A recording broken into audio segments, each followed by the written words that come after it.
Hello friends, 2006 April ಆದಮೇಲೆ ಯಾರು ಸರ್ಕಾರಿ ನೌಕರಿಯನ್ನು ಜಾಯ್ನ್ ಆಗಿದ್ದಾರೋ ಅವರಿಗೆಲ್ಲರೂ NPS ಅಪ್ಲೈ ಆಗುತ್ತೆ, ನ್ಯಾಷನಲ್ ಪೆನ್ಷನ್ ಸ್ಕೀಮ್.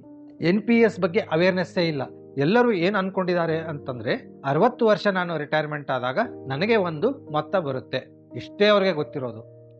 ಆದರೆ ಉದಾಹರಣೆಗೆ ನೀವು ರಿಟೈರ್ಮೆಂಟ್ ಆದಾಗ ನಿಮಗೆ 60 ಲಕ್ಷ ಬರುವ ಹಾಗೆ ಇದ್ದರೆ NPS ಅಲ್ಲಿ ಇರುವ ಕೆಲವೊಂದು ಬದಲಾವಣೆಯನ್ನು ಮಾಡಿ ನೀವು 60 ಲಕ್ಷದ ಬದಲು 85-90 ಲಕ್ಷದವರೆಗೂ ನೀವು ಪೆನ್ಷನನ್ನು ಪಡೆಯಬಹುದು.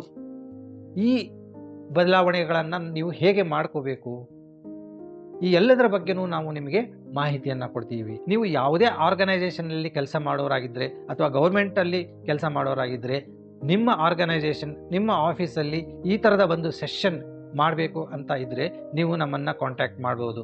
ನಾವು ಪರ್ಸನಲ್ ಫೈನಾನ್ಸ್, ಗೋಲ್ ಬೇಸ್ಡ್ ಇನ್ವೆಸ್ಟ್ಮೆಂಟು, ಇನ್ಶೂರೆನ್ಸ್ ಅಂದರೆ ಏನು, ಯಾವ ಇನ್ಶೂರೆನ್ಸ್ ಬೆಸ್ಟು, ಮ್ಯೂಚುವಲ್ ಫಂಡ್ ಅಂದರೆ ಏನು, ಸಿಪ್ ಹೇಗೆ ಕೆಲಸ ಮಾಡುತ್ತೆ, ಲಂಪ್ಸಮ್ ಇನ್ವೆಸ್ಟ್ಮೆಂಟ್ ಹೇಗೆ, NPS ಹೇಗೆ ವರ್ಕ್ ಆಗುತ್ತೆ, NPS ಅಲ್ಲಿ ಬದಲಾವಣೆ ಮಾಡಿ ಅತ್ಯಂತ ಹೆಚ್ಚಿಗೆ ಪೆನ್ಷನನ್ನು ಹೇಗೆ ಪಡಿಬೇಕು, ಈ ಎಲ್ಲದರ ಬಗ್ಗೆನೂ ನಾವು ನಮ್ಮ ಸೆಷನಲ್ಲಿ ತಿಳಿಸ್ಕೊಡ್ತೀವಿ.